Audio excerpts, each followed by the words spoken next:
Hi, my name is Ragavendren and my student ID is 2100253. Today I'll be making a video presentation on my assignment 2 in kayaking and adventure. So for the first question, Malaysia is surrounded by water and is almost an island. We are in the Khatulistiwa line, which is the equator. Do you believe that the general public should learn kayaking skills and why? First of all, I agree that the general public should learn kayaking skills. We as Malaysians should utilize the advantage of the water surrounding us, as it is not this case.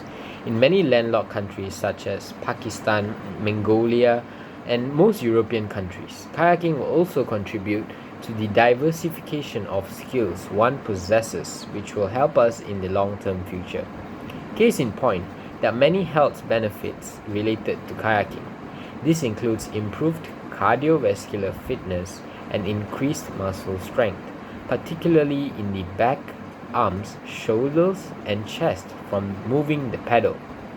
Thus, the movement used during kayaking also contributes to the reduced risk of wear and tear on joints and tissues, since paddling is a low-impact activity.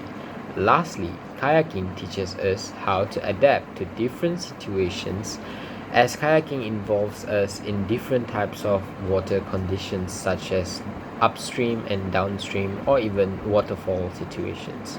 For the second question, every year we Malaysians and Malaysia face the monsoon season. Do you believe we have the knowledge or skill sets to deal with flooding in critical areas? And how do you believe we can raise a safety water awareness? So first of all, critical areas such as lowland areas are prone to flooding.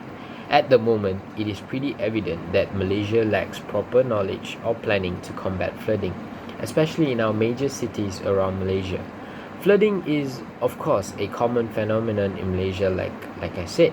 The recent devastating flood, which has impacted the greater Kuala Lumpur and Klang Valley, is an example of a disaster most likely due to climate change and anthropogenic activities for development.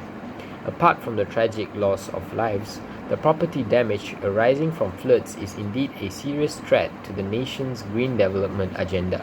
The floods of 2021 in several states resulted in the evacuation of almost 20 to 19,000 families, with an estimated loss of at least 20 billion ringgit.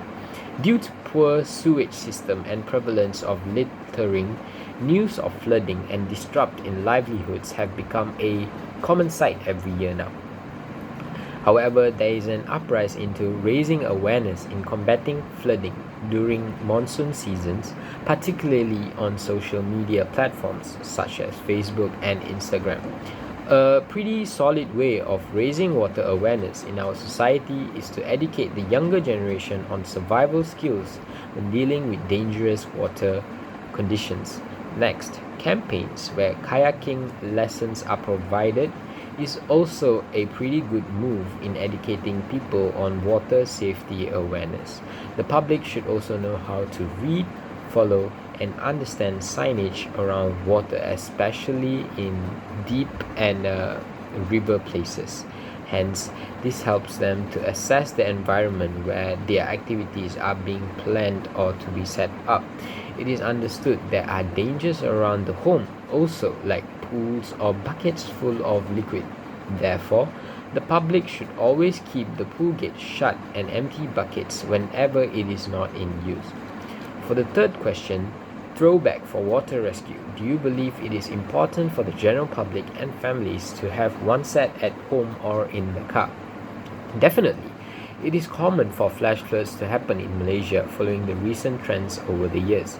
A throwback or a throw line is a rescue device with a length of rope stuffed loosely into a bag so it can be paid out through the top when the bag is thrown to a swimmer. A throwback is also a standard rescue equipment for kayaking and other outdoor river recreational activities. It is used to basically rescue someone who is drowning or whenever their kayak has capsized, and it can be used for gear retrieval and for climbing during portages too.